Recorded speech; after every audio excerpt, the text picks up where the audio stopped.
So, also, I'm going to record on here today. Just know that I'm not recording you. At least I'm not intending to record you. And if it does happen to record you, I won't share it or anything. But I'm going to record this class on here today, on Zoom.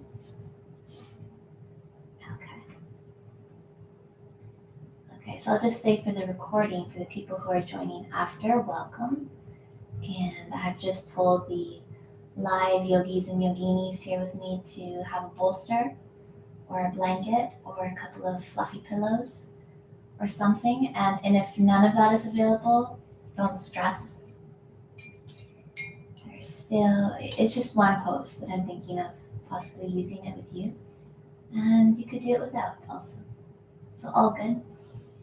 All right, good morning, everybody. I hope you're all well. It is frigid out there today.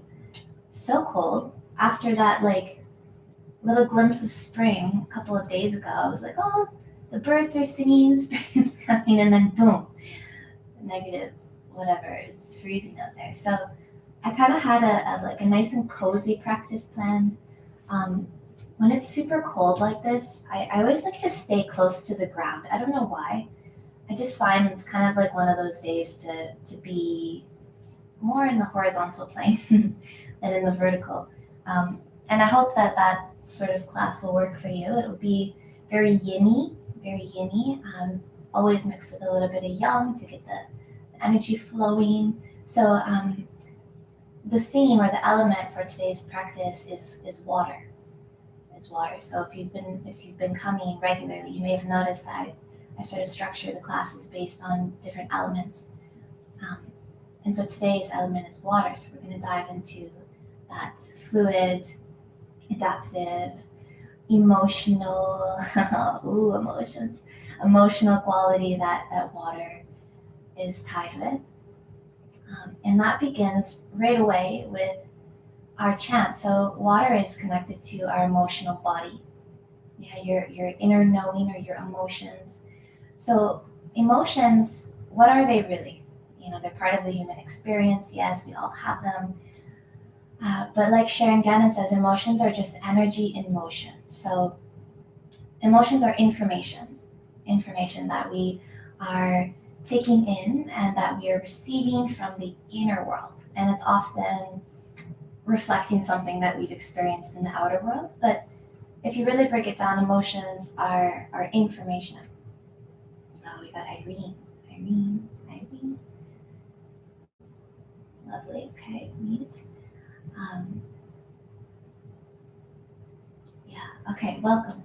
So yeah, emotions are information. We often feel emotions in terms of physical sensation, right? So you might notice that when you have an emotional experience, it starts physical. So let's say you're really angry, right? It might start as a hot, prickly chest, or your jaw clenches, or whatever your physical response to anger might be, right? So it starts as a physical sensation, and then it kind of unfolds into the conceptualizing about it, the intellectualizing about it, and then sometimes the verbiage that comes with anger. But it begins in the body as a physical sensation. So when we work with emotions, we are really working with sensation, and we're working with mood.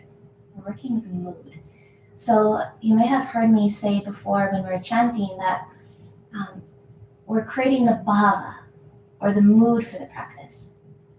Yeah, the bhav. So you've heard the word bhav before, right? To be in that divine mood where after the yoga practice you're just kind of floating around. That's to be in the bhav. So that's to be in the emotional mood. And so bhava is to sort of cultivate that emotional mood or devotional mood, which is emotional. So when we cultivate a bhav in yoga, it's like our why. Why are we practicing? Why do you practice? Why are you here? And this is a question that I think we should ask ourselves every time we come, so that we have a fresh experience with our practice. And it's not just another thing that we check off our to-do list, but it's like a living, breathing, organic experience that we have each and every time. So bringing in that bhava, that why, that devotional mood to the practice gives it that spiritual element, which heals us, really heals us on the emotional plane, heals us on the physical plane even. When emotions get stuck, or if we feel emotionally disconnected, or if we're emotionally overwhelmed, right? Then the bhava can kind of be like an anchor. A reason why can become like an anchor that becomes like a balm for all of that emotional overwhelm and emotional confusion and all of that. Welcome, Liam. Welcome, Liam Baranowski. Hello. Okay, I'm just gonna put everybody on mute. So we're talking about emotions. Welcome. We're unpacking emotions. No, not really. The reason why I'm bringing all this up today is because in a yin practice, emotions tend to come up for people.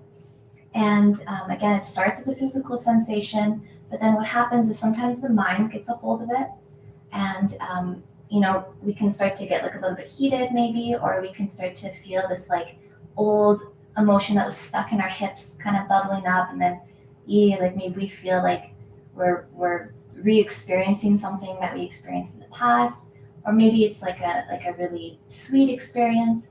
So the point is that when the emotion comes up, I'm going to encourage you today to see it as the physical experience that it is, as the waves of sensation, and that's the water element. That is emotion. It comes in waves of sensation. So they don't stay stuck, the emotions, especially if you help them, to kind of wiggle about and move out and breathe them out. And so back to the bhava just for one more moment, and then we're going to sing and create that bhava. So the bhava is a devotional mood, and so it's a wordless intention.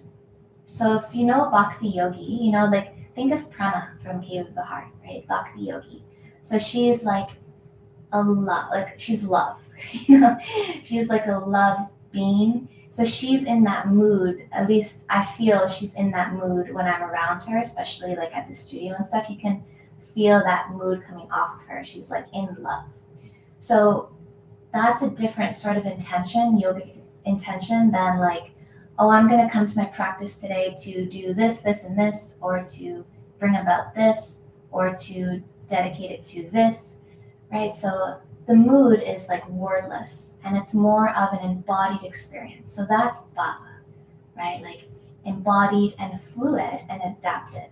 So that bhava can change because it's not an idea, it's not like an intellectual idea or goal, but it's a feeling. It's a mood that you're in. And so of course it's going to change and adapt as you move from pose to pose, from practice to practice, right? So for example, in your favorite poses, the bhava might be really easy to connect into. You're like, oh yeah, like I'm floating away right now, right? Like just in the bhava. And then on the difficult poses, that's where you find the anchor, your why you're here, why are you doing this? So my teacher Miriam, one of my teachers, Miriam, says we connect in with these energies, right? And we have the support of the earth energies, which I bring in a lot in the class. Support of the earth energies, support of the universal energies, right? Spiritual energies. We call in all these energies, and that brings us into this like bhava, this divine mood. And it's not something that we have to do, right? It's something that we get to do. Something that we get to do. So if we approach our practice with like, I get to connect in with myself. I get to connect with the earth. I get to connect with the universal energies. That alone can be a bhava. Yeah, I get to do this, right? Like how blessed is that you have this desire to be here and that you are able to be here, connecting. So we're going to sing, and I also want to say that our dear yogi Carlo here has just graduated from his teacher training. So I want to give a big congratulations to Carlo, and maybe as you sing today, you can just send some of that bhava, some of that blessing his way. I know when you finish a teacher training, it can kind of feel like, the cycle's ended, now what, right? It's a whole new beginning. So we're just going to send him blessings on his new journey, and blessings for the journey that has just passed, the cycle of the teacher training. Okay, all good, lovely. Thank you for being here. Be comfortable. We're going to sing together. The words in Sanskrit are Om Para Shaktiye Namaha. Om Para Shaktiye Namaha.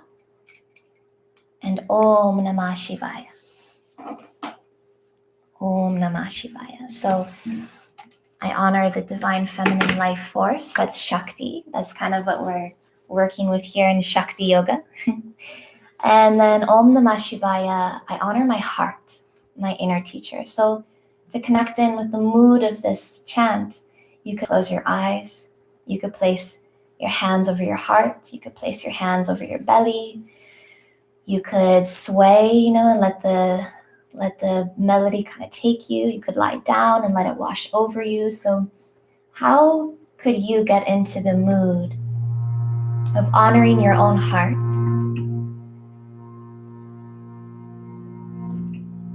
and of honoring the life force energy? So that energy that keeps you alive and here, embodied, to do the work that you came here to do, to fulfill the dharma, the purpose that you have.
So just being here, however it is you'd like to be, you could be seated or lying down, soaking in the vibrations of the mantra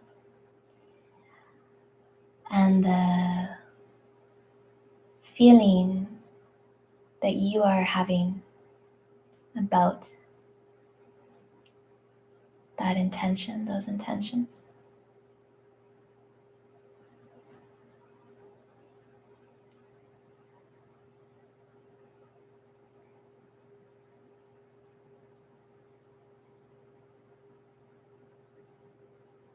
You could connect down into your seat or those places where your body is touching the earth.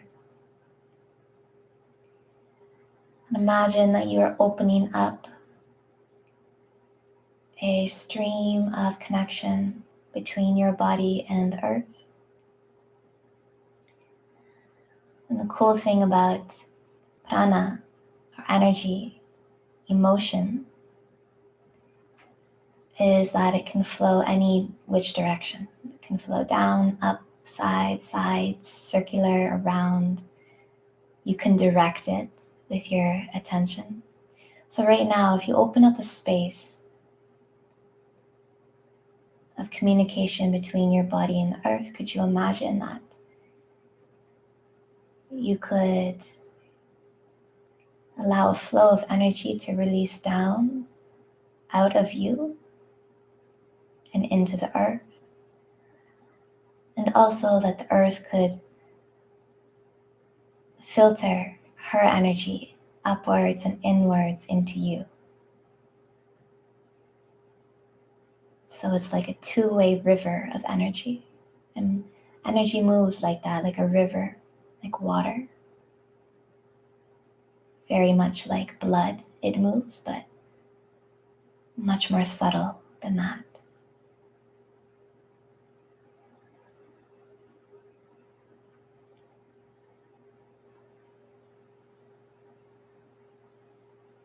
And then bringing your awareness into your head. With every breath that comes in, you could fill your head. And as the breath goes out, you could see a river of energy flowing from your head down into your heart.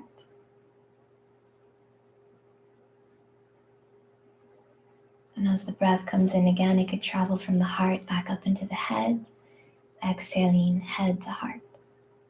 So again, a two-way river of energy. And this river in particular could release any thoughts. Could release any thoughts, like a stream of thoughts from the head down into the ocean of the heart, where those tiny streams sort of dissipate or dissolve into the ocean of the heart.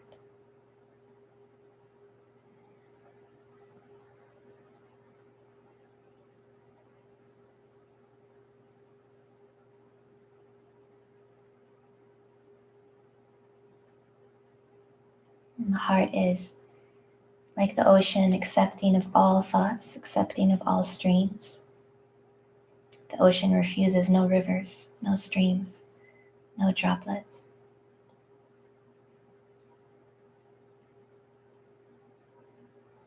And now, as you breathe in, you could breathe into the heart. And as you breathe out, you could see a river of energy flowing from the heart down into the pelvis, the pelvic bowl. And inhaling from the pelvic bowl back up into the heart, a two-way river of energy from heart to pelvis, chest to pelvis, or heart to source place, the earth of your body, and actually the water center of your body as well, the sacred lake, Swadhisthana. You could imagine that bit of love from the heart is traveling down into the lower chakras as you breathe out. And then some of that nurturing, creative energy could flow upwards from the pelvic bowl into the heart as you breathe in.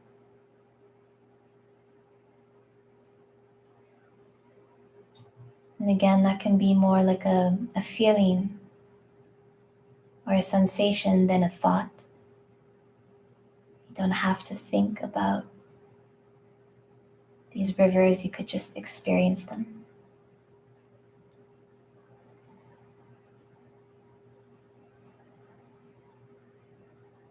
Beautiful.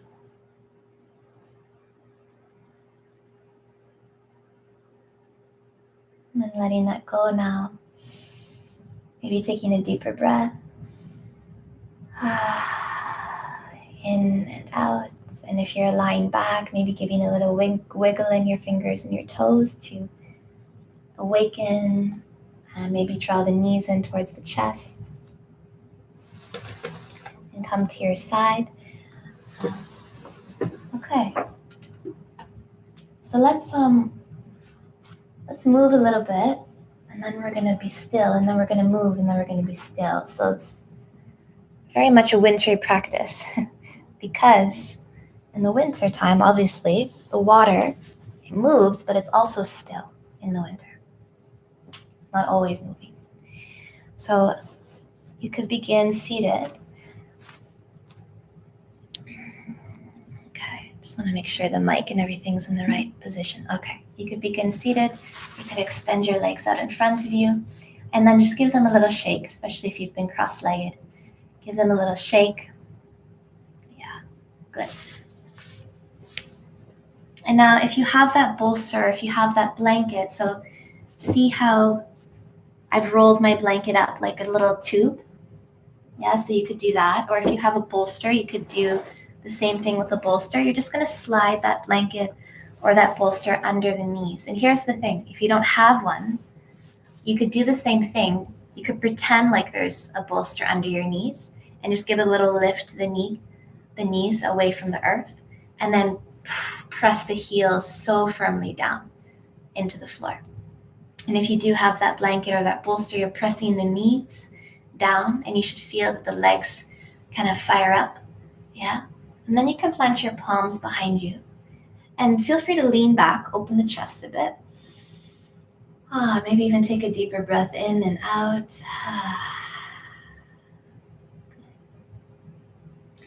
So as you inhale, you're just going to press the knees down and pull your toes back towards your face. Imagine you want to lengthen the Achilles heel, the whole calf muscle. And then as you breathe out, you're going to stretch the top of the ankles by pointing the toes away from you. But don't point the toes so much as the ball of the foot. Does that make sense? Focus more on the ball of the foot. Yes. Inhale, pull the toes back. Lengthen out the whole back of the leg. And as you exhale, press the toes away from you, activating the ball of the foot, stretching the top ankle. Yes, so breathing like that at your own pace, noticing the pace, the rhythm that your breath wants to move in. So that's like your river of energy, and letting it be natural. I'm going to put some tunes on for us.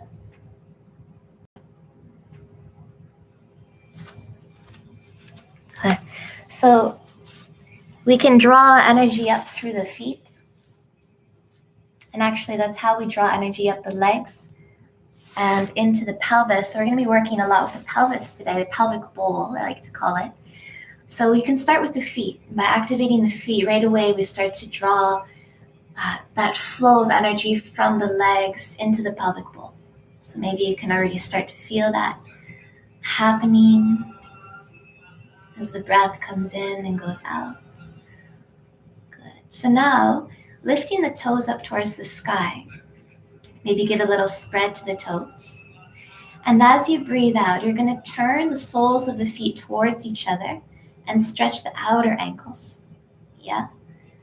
And then as you breathe in, you're going to turn the soles of the feet away from each other and stretch the inner ankles. So if you can see my hands, I'm doing the same thing with my hands, exhaling, pointing the soles of the feet towards each other. Inhaling, turning the soles of the feet away from each other. Beautiful. You can even do it with your hands if it helps to bring that awareness there. Beautiful. And coming back through center, maybe just give the legs a little shake. They've been a little bit stiff. Maybe give them a bit of a shake. Wiggling the toes. Taking a deeper breath in and out. Beautiful. So now you'll bend your knees and bring the soles of your feet together.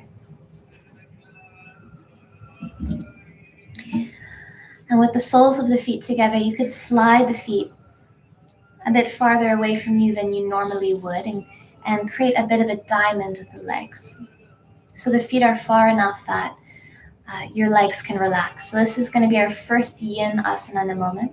So there's a sense of surrender in the hips. But first, I just want you to look at your feet. And can you press the balls of the feet together and the heels of the feet together? And at the same time, can you pull the toes back and away from each other? You can even use your hands to help. So pressing the balls of the feet and the heels, pull the toes back. Yeah. And then keep pressing the balls of the feet and the heels, but now bring the toes together. Maybe give the toes a little press. Inhaling, open the toes apart, press balls and heels in. Exhale, keep pressing the feet together, close the toes. Yes, good. So if that feels okay and you're kind of getting the hang of the inhale, open the toes, exhale, close the toes. You could add a little movement in with the spine and the pelvic bowl.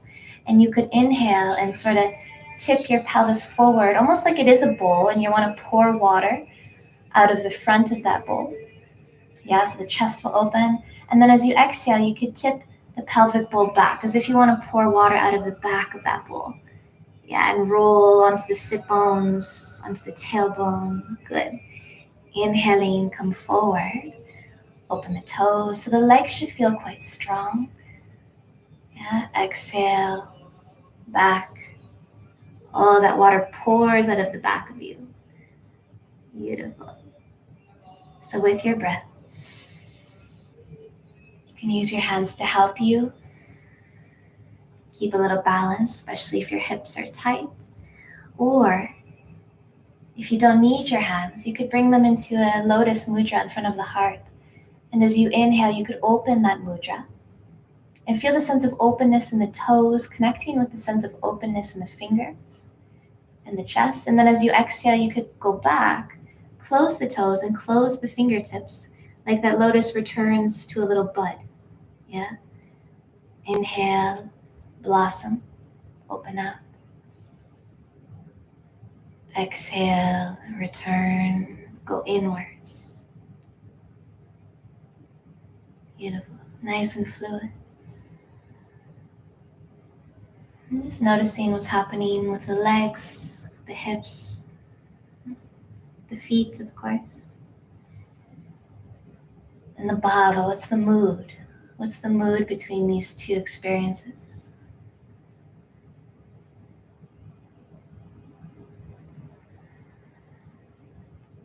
And so the next time you find yourself coming forward, you could continue that journey forward and maybe bring your forehead towards your feet. And as you sort of fall forward between the legs, you could relax the feet now and relax the whole of the legs and the hips. And you could just let your head follow that river of the spine to come forward and down. So you're leading with the spine and the head follows.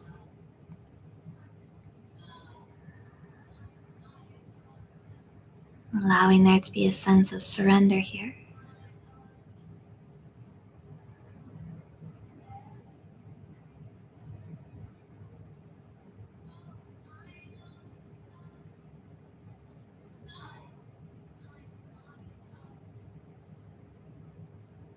Noticing, how is your heart in this pose?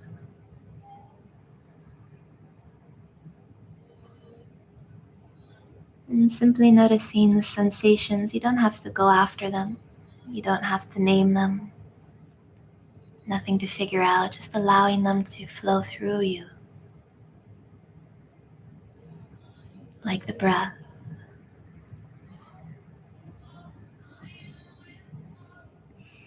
As if you were bowing to your own feet. These feet that carry you.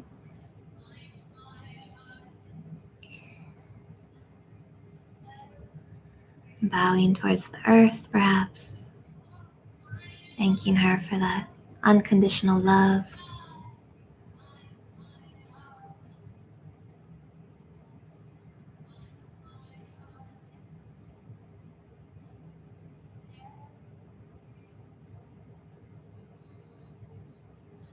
For just a few more breaths, maybe 2 or 3 deep breaths. Exhaling through the mouth. If you need, if there's tension, if you're releasing something, let it go through the mouth.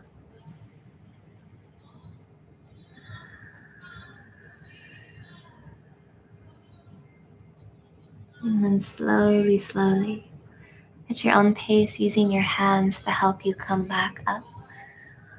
Slowly walking the hands up, the spine.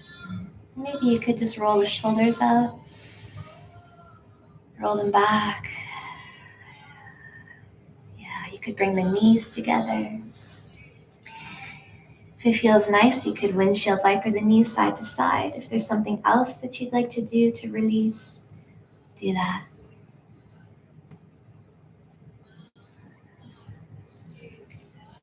So after being still in that way, it's always a good idea to bring a little yang, a little movement back. And that's when you'll notice the energy flowing back into those places. Right here is where you'll notice it. Like little rivers of energy in the hips, the legs, the feet maybe. Good. So once you feel release and you feel that that's all been pretty integrated, you could extend your legs forward again. So this time, if you do have that blanket or that pillow, you might decide that you want to sit on it. And I suggest that you sit on it if you have a hard time folding forward in a seated position. Yes, this is just going to give you a little lift. It's going to help you tip that pelvic bowl forward. So it's like we want to pour water out of the front of that bowl here. And you're going to separate your legs, not necessarily as wide as you can, but like pretty wide. Yeah, maybe 70% of your full capacity. And let the feet relax.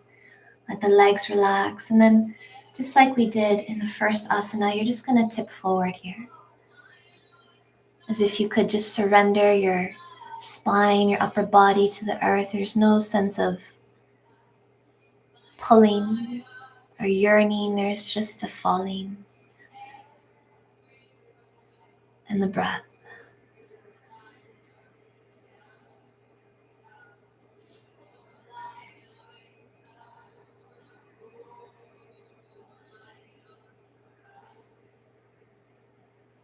And maybe breathing into the back of the heart.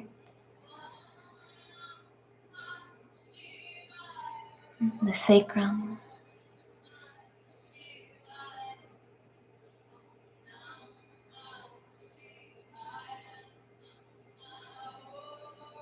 And allowing the breath, that ocean wave like breath from the belly into the heart. From the heart to the belly. Allowing that breath to create the space and the pace.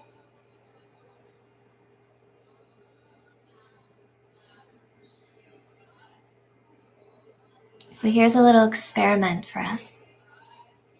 So notice how the asana is for you like this, with the feet checked out, the feet totally relaxed. And then how does the asana change if you spread your toes apart a little bit? Just the toes. See how that changes things. And then how might it change things to just kind of lengthen out your Achilles heels a little bit?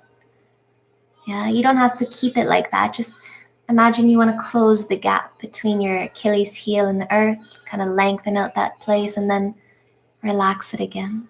And just see how that is.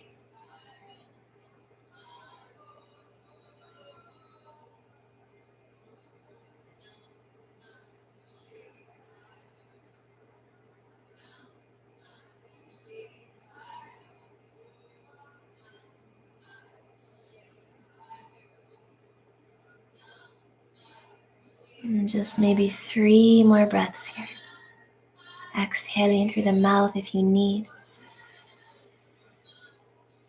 If a lot of sensation is coming up, you can exhale through the mouth, release it, or exhale through the root of your spine, release it.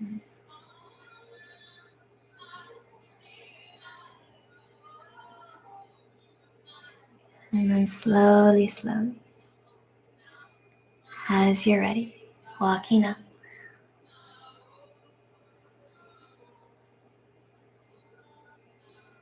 Beautiful. Now you can give the legs a little shake. You could inhale, reach the arms up alongside the ears, give yourself a little stretch. A deeper breath in and out, opening up the chest. Beautiful.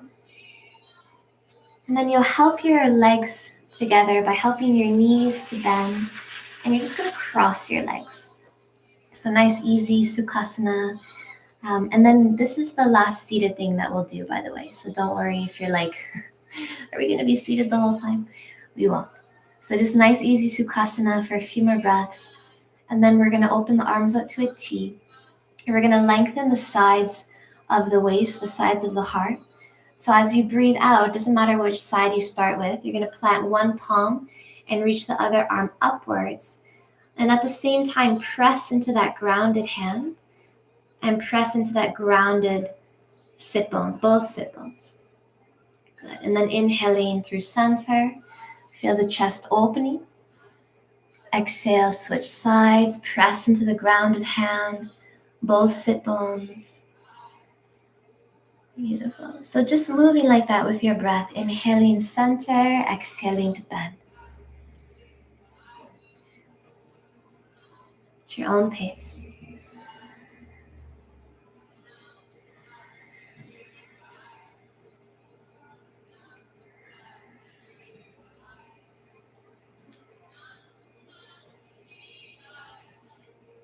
And once you've done both sides evenly, finishing with the side that you did not start with, come back through center. You can release your arms and come forward onto your hands and your knees. So tabletop pose, if you're familiar with tabletop, stacking hands below shoulders and your knees somewhere around your hips, maybe even a little bit farther back. And you'll spread your palms, so the whole palm is connected to the earth. You give your fingers a little spread, and then you could spread your knees apart as well so that you have a nice wide stance. Good. And then you're going to let your head drop, so the crown of the head is going to drop towards the earth. The belly can be soft here, and I invite you to notice which nostril is more open. So if it's the left nostril, you're going to begin circling your hips and your shoulders to the left by shifting the weight into the left side, circling the hips around and back towards the heels, and then over to the right and forward. Exhaling around and back towards the heels, inhaling over and forward. And just notice how it is to shift the weight from side to side, right to left side.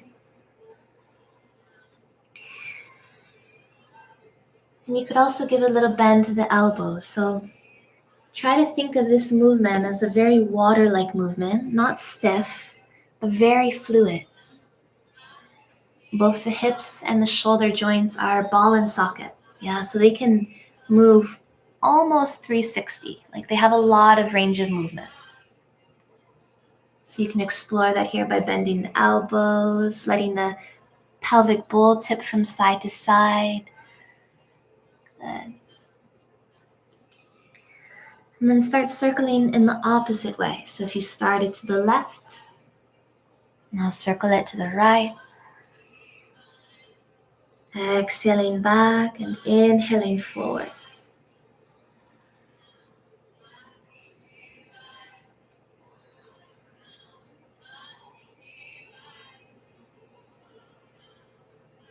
Beautiful.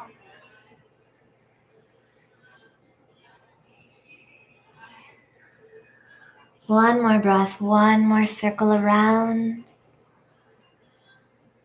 And then you'll find your way back into that neutral table. And now you'll separate your knees as wide as your yoga mat. And you can bring your big toes to touch or, slightly apart is okay. And then you're going to walk the hands back as if you're going to come into child's pose, but don't go all the way into child's pose quite yet. I'll keep the spine lifted just for a moment. So here's where we'll bring in that bolster, if you have a bolster, or that thick blanket or pillows or whatever you have.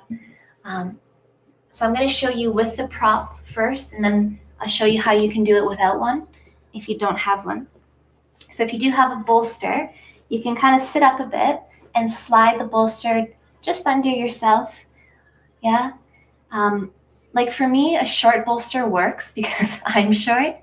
But if you have a shorter bolster and you're a tall person, don't slide it all the way back towards your feet. Instead, slide it just between your thighs. Yeah. So you have to work with whatever length you have. If you have the blanket, same thing. Slide it between the feet or just between the thighs. And then you're just going to come forward and rest yourself on top of that support. And allow your bum to reach back as your head relaxes. If your bum's way up in the air, you can also place a pillow under your seat. Close that gap. Yeah. Now, if you don't have a prop at all, no worries. You could close the knees and start to come forward, maybe onto the forearms, and let the bum descend back and down. Let the head relax. Or you could bring the forehead right to the earth, but the most important thing here is to have your bum back and down.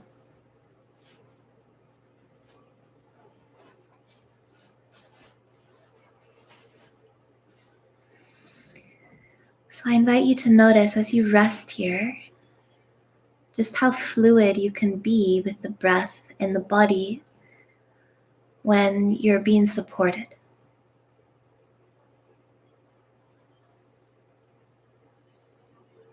So notice how much more space you can create when you're being supported.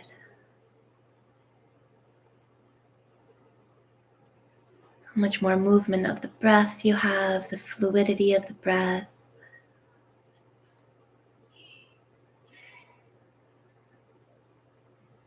There's even this space where you can allow your sensations or those emotions to flow through you when you're being supported and you're still. It's like holding space for yourself to let everything just flow around however it wants to flow, however the thoughts want to flow is good. And if you do have thoughts, maybe you could tap into the root of those thoughts. Is there an emotion behind them? And is there a sensation behind the emotion? Just investigating. Yeah, svadhyaya, self-study. Just one more moment here.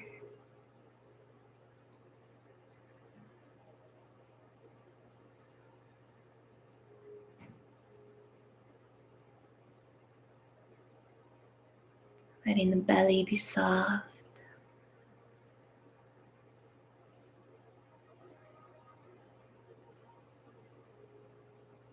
And For these last few breaths, you could imagine you're like a puddle of water, just completely fluid, releasing down into the supports. Fully able to flow effortlessly with the breath, allowing all things to pass through you like a river.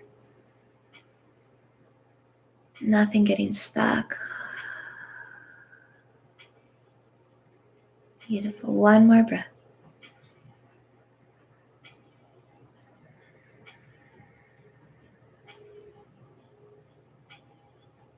And take your time lifting yourself back up. I know when I get down there, I'm kind of like, I could stay there all day. So take your time.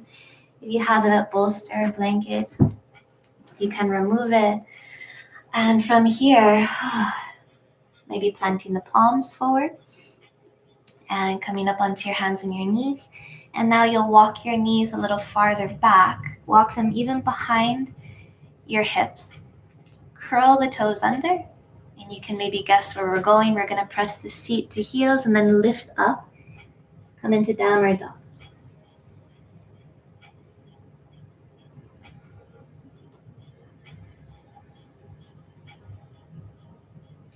And your feet can be as wide as you'd like here. They can be also quite narrow.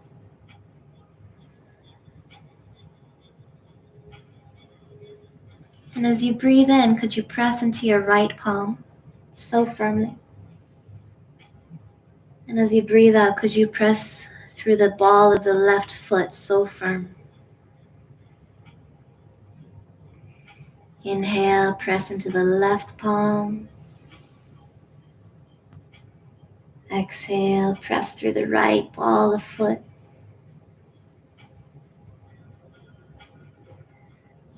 Inhale, press through both palms. Exhale, press through both balls of feet and see if you can lengthen the back of the heels. And you could either stay here still and just let the breath flow through you, or you might like to pedal the feet. So if you're not quite sure what I mean by that, imagine you're riding a bike forward, in a forward motion.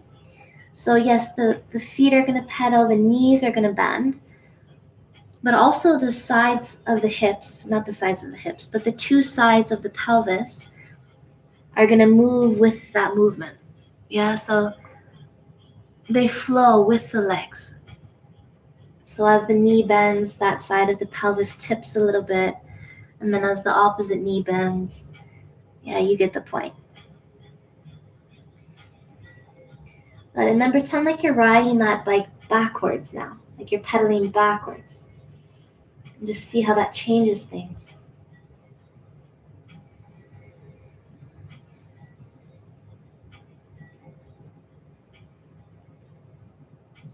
Beautiful.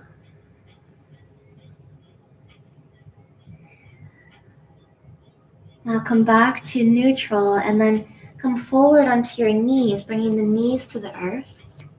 And then you're going to step the knees all the way together and start to come all the way forward onto your belly. So you're going to lower your thighs down. And as the thighs lower, you're going to bend the elbows back. Yeah, and then come down onto the belly. Good. And then inhale, press into the palms. Lift just the front of the chest off the earth. Little Bhujangasana, kneecaps lift. Good. Exhale, curl the toes. Press seat to heels. So we're going to do that a few more times. So as you inhale, you're going to come forward. Bring the thighs to the earth as the elbows bend back. So you're moving down like one vertebra at a time. Come all the way down. Exhale. Inhale, lift the top of the chest and the kneecaps. Exhale, curl the toes, press seat to heels. Nice and fluid. Once more like that. Inhale, come forward. Exhale, lower down. Elbows bend back, back, back. And inhale, lift the chest, lift the kneecaps. Exhale, back. And this time you can come all the way back and up to Adho Mukha Svanasana, downward dog. Lifting the knees, head descends, feet can be in whatever position. Good. And then we'll soften the knees and just walk the feet forward, forward, forward, until you come about midway up towards your mat. And the feet can be hip-width apart, so a little bit of space between the feet. Now for a moment here, can you give a little bend to your knees? As much of a bend as you need to have your fingertips connecting to the earth. And then I just invite you to inhale, lift the toes up off the earth if you can, maybe a little bit, maybe a lot. And exhale, place them back down. And then again, inhale, lift the toes up. And exhale, place them back down. Good. So keep that activity in the feet. And with the knees bent, I invite you to just sort of lengthen the sides of your waist. So you can walk the fingertips over to the left side of your mat. And imagine you're lengthening from the right armpit to the right hip. You're pulling the belly out of the pelvic bowl. Good. And then come back through center and take it to the other side. Over to the right, lengthening armpit to hip. Lengthening the belly out of the bowl of the pelvis. Good. Deep breaths.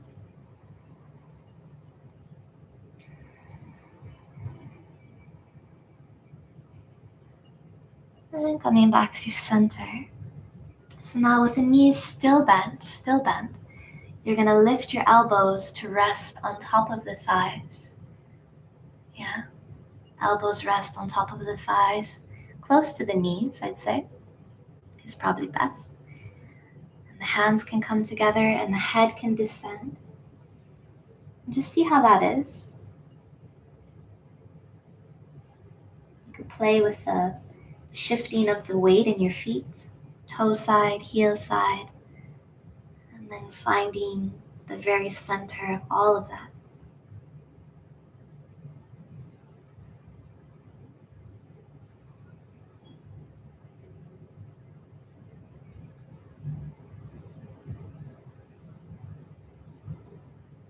So as you're here, you might find that the seat can lift a little bit higher.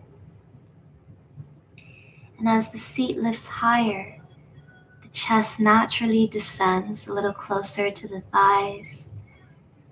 Maybe even so much so that the arms want to release down and the backs of the hands can touch the earth. These are all options along the way. Right? You could always stay with the elbows on the thighs.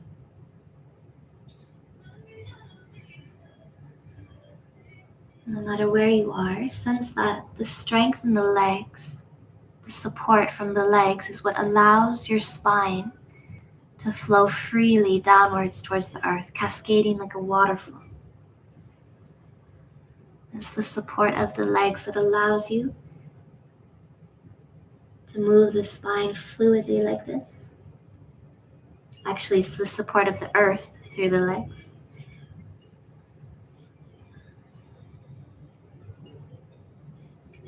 Just a few more breaths, exhaling through the mouth if you need.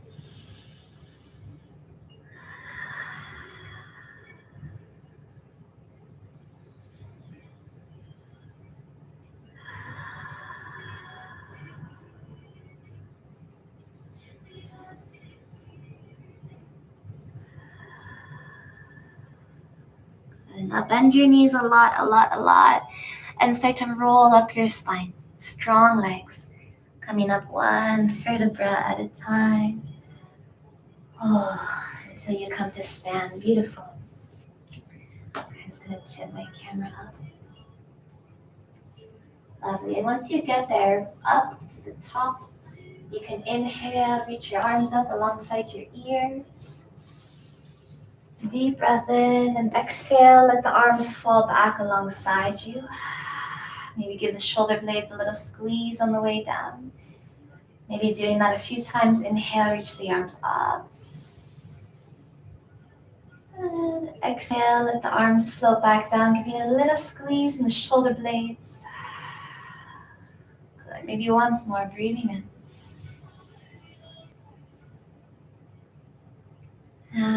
Breathing out. Good. This time, as you breathe in, you're going to reach the arms up. And as you breathe out, you're going to reach the arms back down, and they're going to come around, forward, bringing the hands together and up in front of the heart. Beautiful. Inhale, reach the arms up. Exhale, squeeze the shoulder blades on the way down, and bringing the hands together, forward and up in front of the heart. Inhaling, reach up. Exhale, arms around, down. Palms come together, forward and up in front of the heart. Beautiful. And the hands can stay here. They could come to the hips. We're going to do a little bit of balancing, just a touch. So if you'd like to be hands to hips, that sometimes gives you a little more balance. And so notice which nostril is more open. It may have changed. So for me, it's my left. So I'm going to bend into my right knee. So my left nostril is open. I'm going to bend into my right knee. And then I'm going to come up onto the ball of my left foot. Yeah, can you see that? Up onto the ball of the left foot. And once you get there, you can spread the toes. Yeah, spread the ball of the foot on the earth. So it's kind of like you're wearing a high heel. So as I exhale, I'm going to roll over my toes. Roll over the toes until almost the top of the foot comes to the earth. And then as I inhale, I'm going to roll back onto the ball of the foot. Yeah, and press into the ball of the foot. Exhale, roll over the toes. Press onto the top of the foot. Inhale, roll onto the ball of the foot. Give a little press. Good. With your breath.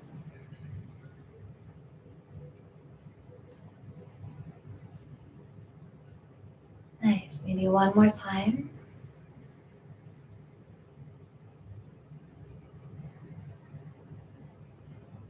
And then release that foot down, whichever foot, and you'll switch feet.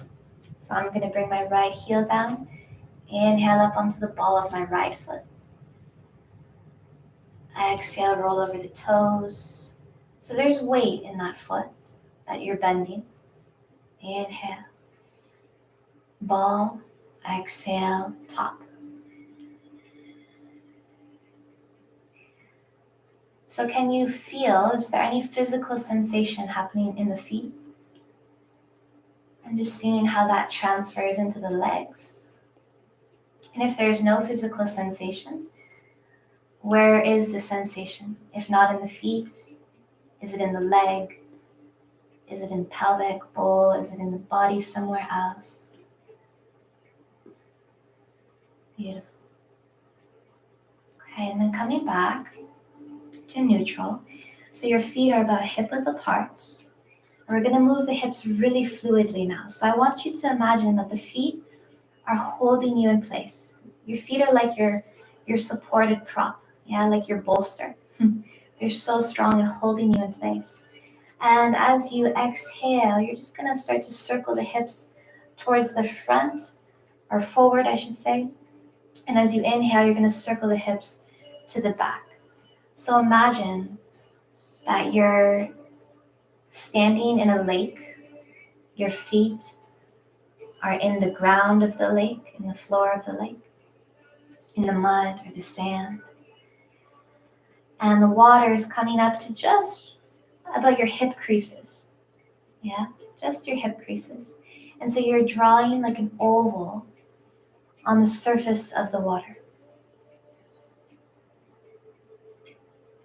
And your feet are planted in that mud. So they're not really moving, they're keeping you solid. And it's that support that's going to allow you to move fluidly through the hips. So now circle in the opposite way. Good. If you'd like, you can roll the head around with the hips in big circles and semicircles.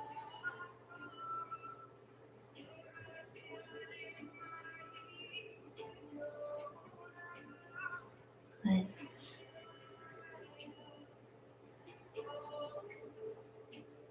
Nice and fluid. Nice. And then come back through center. And as you breathe in, so you've been kind of working with this lately. As you breathe in, we're going to bend the knees and bring your bum back. And as you breathe out, you're going to start to press the pelvis forward and extend the legs as you come back to stand. Yeah. Inhale, sit back, sit bones back and down. Exhale, scoop them under, up, forward. Yes, good. Inhale, back. Exhale, scoop them forward and up with your breaths. The arms can be wherever they'd like to be. You can even bring your hands to your belly and just feel how the belly changes with the movement. Like when you go back, does it soften? And then as you come forward, could you draw it up and in a bit as you lift up? Yeah. And I can't emphasize enough that the strength in the feet and the legs, drawing those rivers of energy up through the feet, is what's supporting this whole movement. So without the feet, there's very little movement, or there's unsupported movement, which is not the best. And maybe one more breath like that. And then just coming back to neutral, you can close your eyes for a moment and see how the body stands naturally.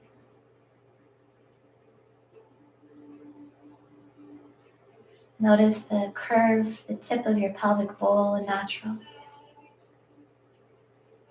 The curve of the neck.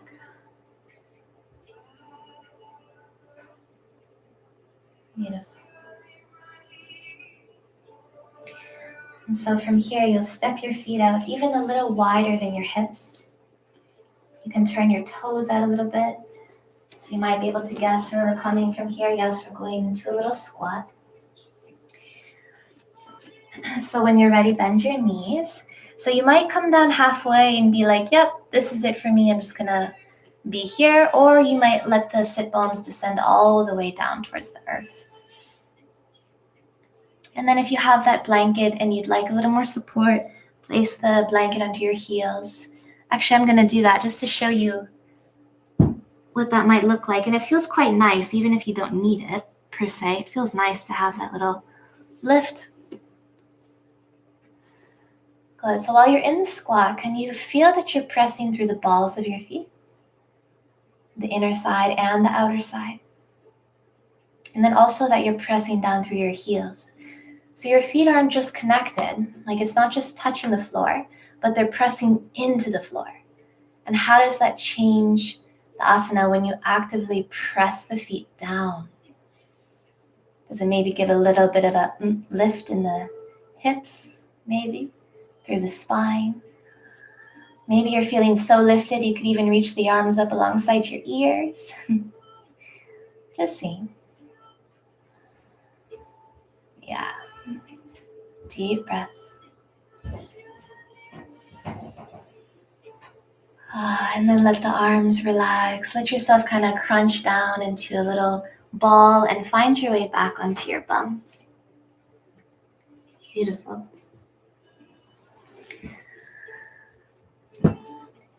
And coming back into tabletop for a moment. So we've done a lot of, it may not seem like much, but we've done a lot in the lower half of the body. So you can just circle the hips around a few times and let that integrate. You could come in through cat and cow, inhaling to lift the spine, or the tailbone rather, and the chest, and exhaling to curl it under. However you need to integrate that, go for it. And I'm just going to check the time as you are integrating. Okay.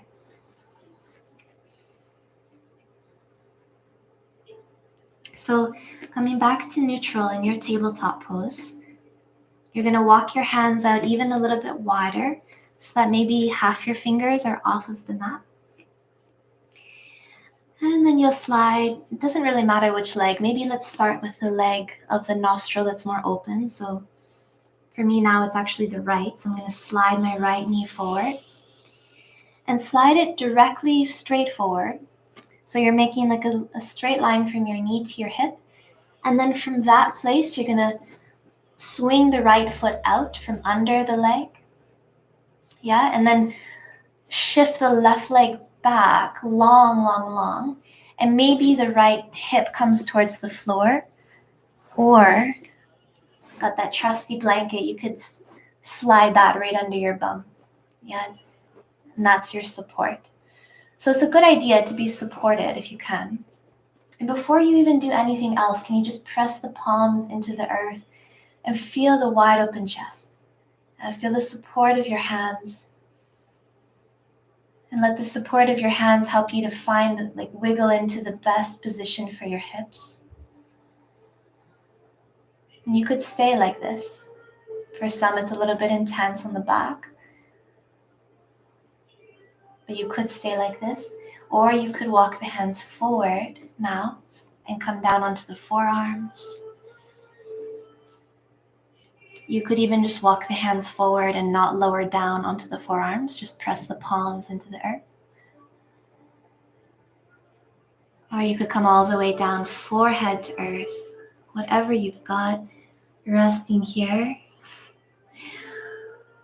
May not feel like much of a rest, but what I mean is surrender, really. I don't mean like it's going to be relaxing necessarily. But you're surrendering the weight of the body down just temporarily here.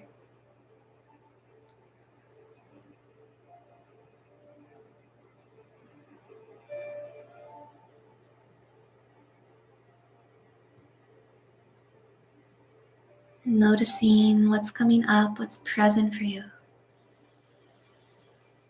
And breathing with or through whatever is present. Allowing it to flow through you. You're like a river, nothing's getting stuck.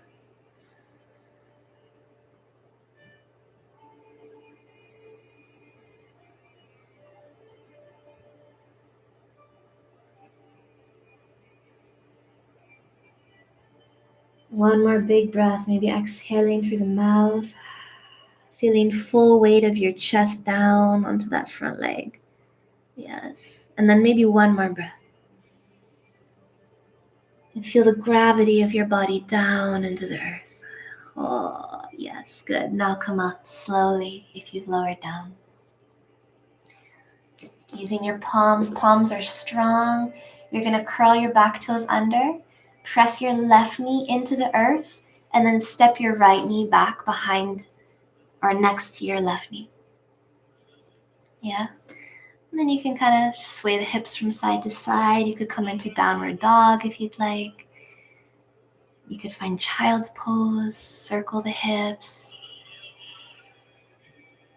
Whatever you need for about 2 breaths.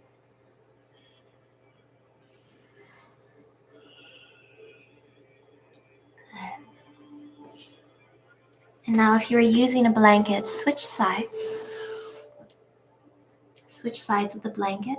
And when you're ready, slide the opposite knee forward. So first start straight. So knee is jutting straight out from your hip. And then you're going to swing the left foot, or for me it's the left foot, out from under that leg. And at the same time, extend the opposite leg back. So the pelvis doesn't have to go square. Yeah, so don't worry about that. Instead, focus on supporting yourself wherever you are. And lengthening out through the back leg. Pressing the palms into the earth, open the chest. Nice. Feel the pelvic bowl weighted, and then maybe come forward. Just with the palms, maybe. Or you might lower all the way down onto the forearms, taking your time.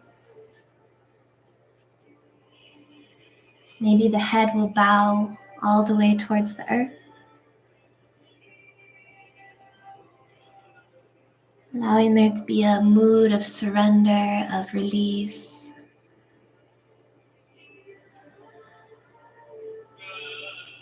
Of presence, even just simple, pure presence, being with yourself.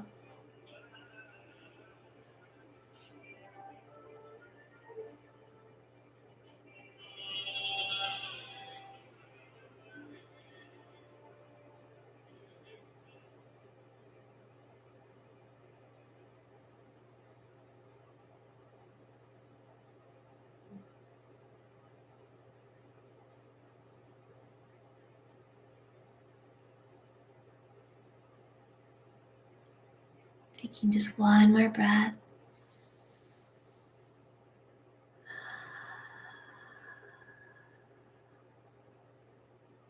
And then gently coming back up.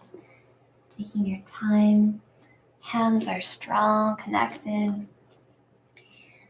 You'll curl your right toes under, press that knee into the floor, and then step your other knee back next to it. And again, allowing yourself to move intuitively for a moment, listening in, seeing how it is that the body would love to release that. Maybe lengthening out, maybe circling around, resting, checking in.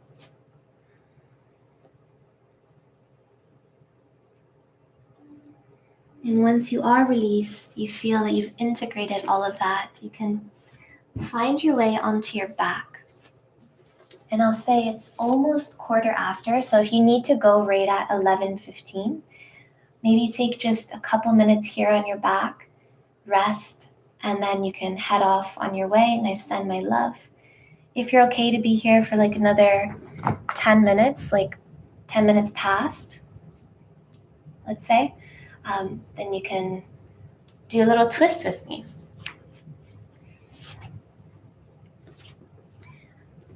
So if you are coming onto your back and you're taking the twist, let's all just do the same side first. So let's cross the right ankle over the left thigh and press out through the right heel. And for a breath or two, you can just sway the hips side to side. Yeah. And let that other foot, left foot, ground into the earth as support as you sway side to side. And feel the softness in the belly, softness through the hips. And the next time that you rock to the left, you could bring that right foot all the way down to the floor perhaps. Maybe it actually touches down onto the earth. And the left leg can relax. Can relax down. If your foot doesn't touch the earth, you could also place it on top of your left thigh. Let the chest open.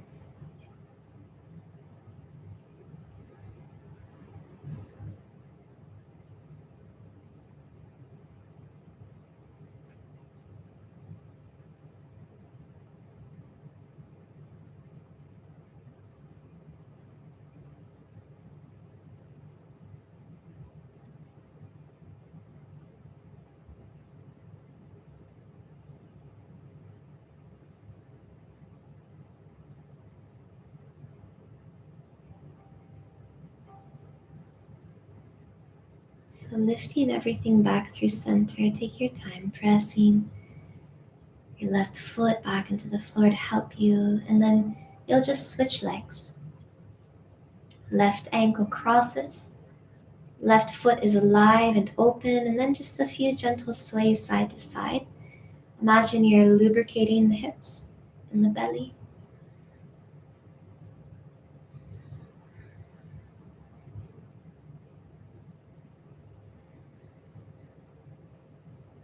Good. And the next time you're rocking over to the right, let that left foot come all the way down if it reaches. If it doesn't, all good. And let the right leg relax as well.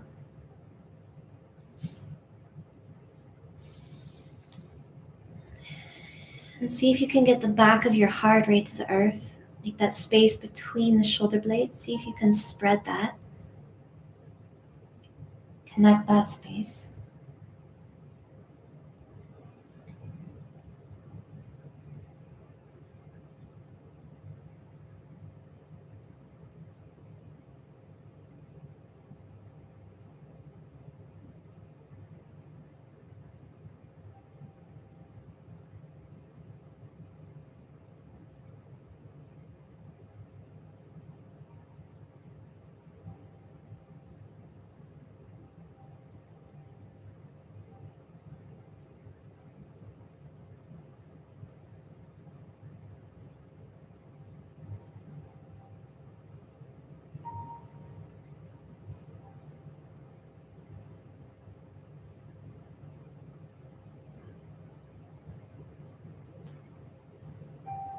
And gently coming back through center. Grounding both feet. You can bring the knees in towards the chest and maybe give the shin bones a little hug, or maybe part the knees, part the hands, and roll up the sacrum if that would feel nice.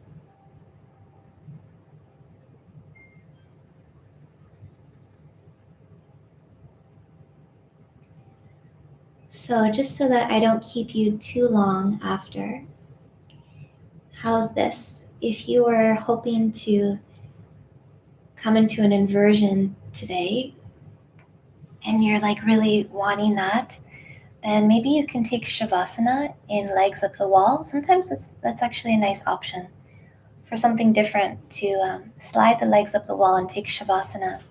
Take your rest like that in that restorative inversion.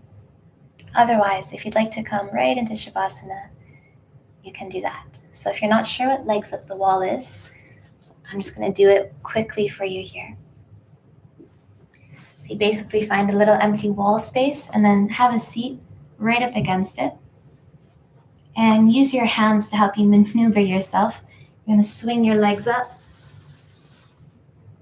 and then try to point your spine perpendicular to the wall if you can, so you're not twisted. And then if you have that bolster, it's really, really nice to slide that bolster under your whole sacrum. So under your whole pelvis, even up into your lower ribs. It's really nice to close that gap. So that's an option to be here in Shavasana and rest there.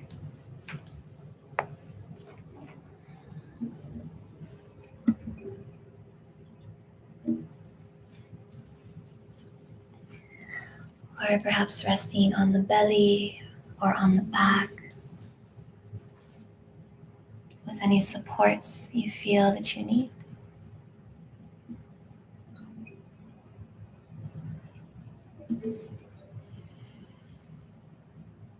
And like we did at the very top of class, could you imagine that you could open up those rivers of communication between your body and the earth? All those places where your body touches the ground beneath could open up, and you could release or allow rivers of energy to flow outward from these places and into the earth.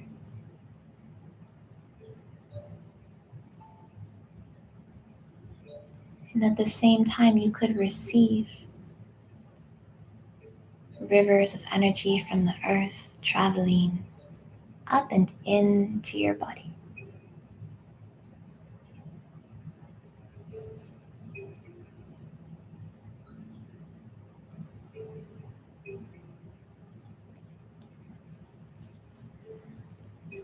And imagining or sensing that as these rivers of energy flow more and more fluidly, that your physical body grows more and more still.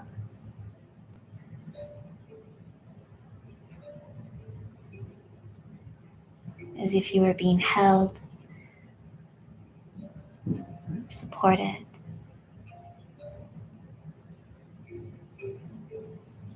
And you could completely let go of all effort.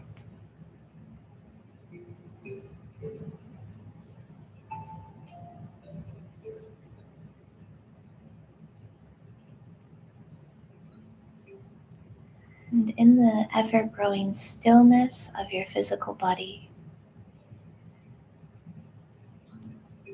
perhaps being present to witness the movement of the breath,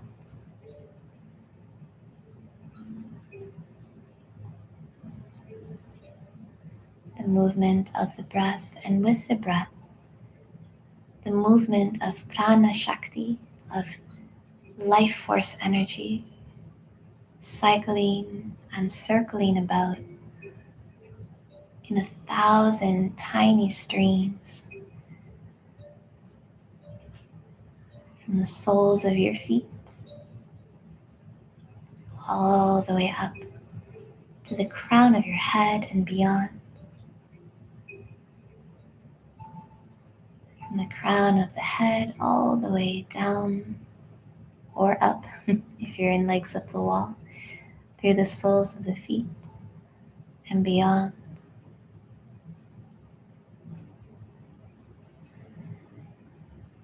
All the way through the right fingertips and leg, and the left fingertips and the leg, cycling and circling about throughout your whole body.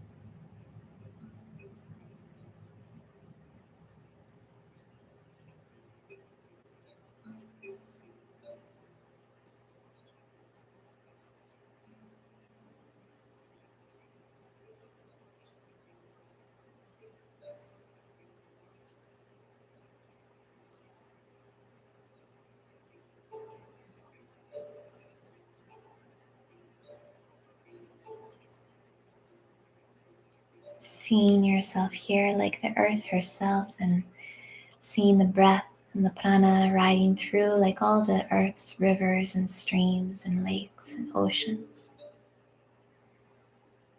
The ocean of the heart, the sacred lake of the Swadhisthana chakra, or the Yonisthana chakra, both.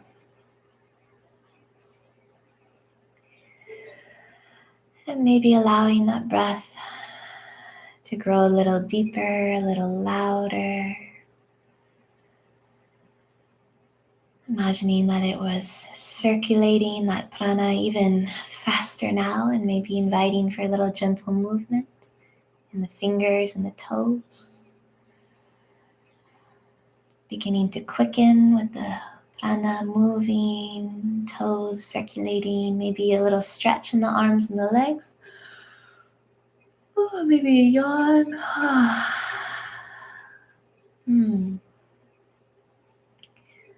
Beautiful. Maybe bending the knees and planting the feet on the earth and feeling how that is, or pulling the knees in towards your chest and giving yourself a little hug.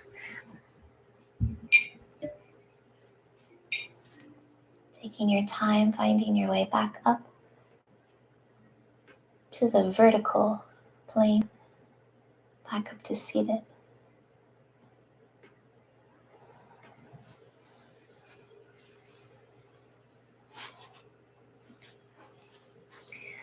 Wow, it's very bright over here for me. I got the sun washing out my whole face, but that's okay. There's nothing to see anyway.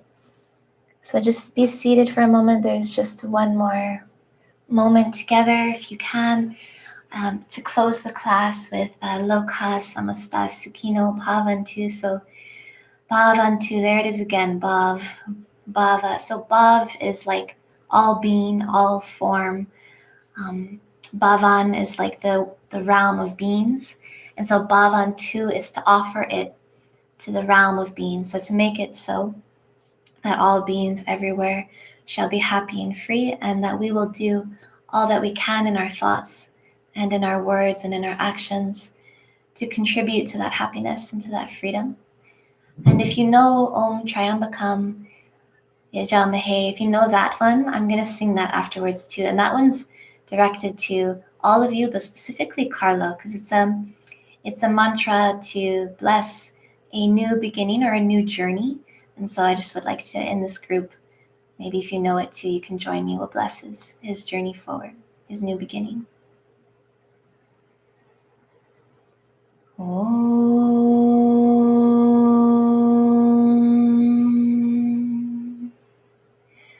Loka Samasta Sukhino Bhavantu.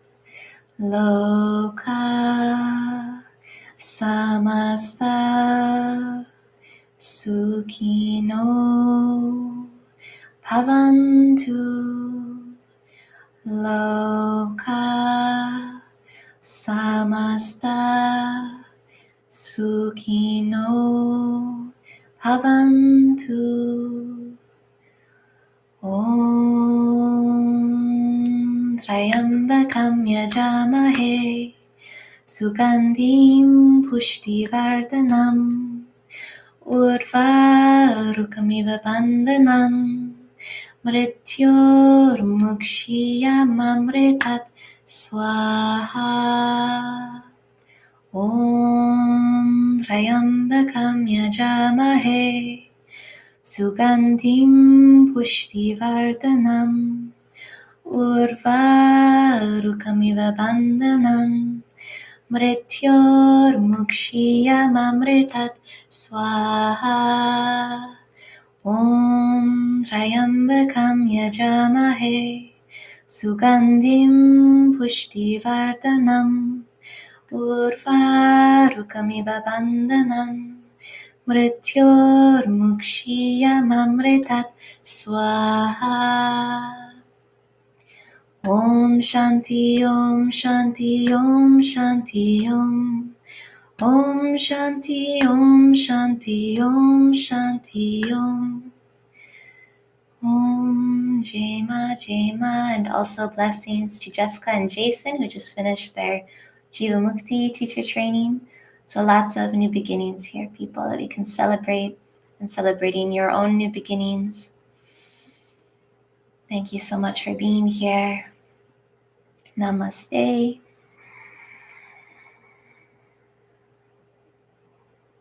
Namaste.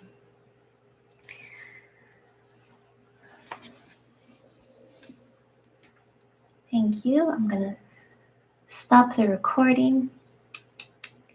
And then if anybody has any questions, or you know the drill, if there's anything you'd like to share or say, you're welcome.